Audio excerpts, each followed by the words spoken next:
సంక్రాంతి పండుగ దగ్గరకు వచ్చిందంటే చాలు అందరికి మొదగాల యాదికొచ్చేది పతంగులే. పిల్లలు పెద్దలు అని తేడా ఏం లేదు.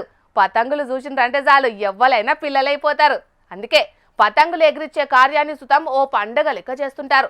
అట్లా ఇయాల అంతర్జాతీయ కైట్ ఫెస్టివల్ జరిగితే ఆ కార్యానికి హాజరుపడ్డ ప్రధాని మోడీ సారు ఏం చేసిండో చూడుండ్రి. వారేవా, ప్రధాని మోడీ సారు పతంగులు భలే ఎగరేస్తున్నాడులే. ఇక మోడీ సారు పక్కపంటున్నది ఎవరనుకునేరు? Germany chancellor Friedrich Merz sir. ప్రతి ఏడాది లెక్కనే ఈ ఏడాది కూడా సంక్రాంతి పండుగయాల గుజరాత్ రాష్ట్రం అహ్మదాబాద్లున్న సబర్మతి నదీ తీరంలో అంతర్జాతీయ కైట్ ఫెస్టివల్ చేస్తున్నారు. ఈ కైట్ ఫెస్టివల్ ను ఇవాళ ప్రధాని Modi sir Germany chancellor Friedrich Merz తోటి కలిసి పతంగిని ఎగరేసి చాలు చేసిండు. మోడీ సార్ని చూస్తుంటే చిన్నప్పుడు పతంగులు బాగానే ఎగరేసినట్టు కొడుతున్నది. ఆ అనుభవం తోటి ఇప్పుడు కూడా మంచిగానే ఎగరేస్తున్నాడు సారు.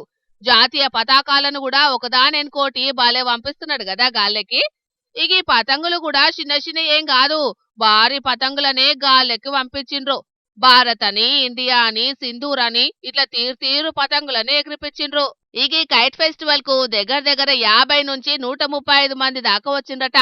ఇక వాళ్ళతోని కలిసి మన దేశం నుంచి కూడా చాలా మంది పోయి ఈ 3 రోజులు పతంగులు ఎగరేస్తారట. గందుకే అక్కడి సంస్కృతికి తగ్గట్టు ఏర్పాట్లన్నీ బ్రహ్మాండంగా చేసిండ్రట. మొత్తానికైతే మోడీ సారు రాకతోని పతంగుల పండుగకు జోర్దార్ కాలొచ్చింది పోండ్రి. మరిగా పబ్లికు ఈ వారం రోజులు మస్తు సంబరంగా పతంగులు ఎగరేస్తున్నారు గాని జర దిక్కుమాలిన చైనా దేశపోడు తయారు చేసిన మాంజా దారాన్ని అయితే వాడకుండ్రి.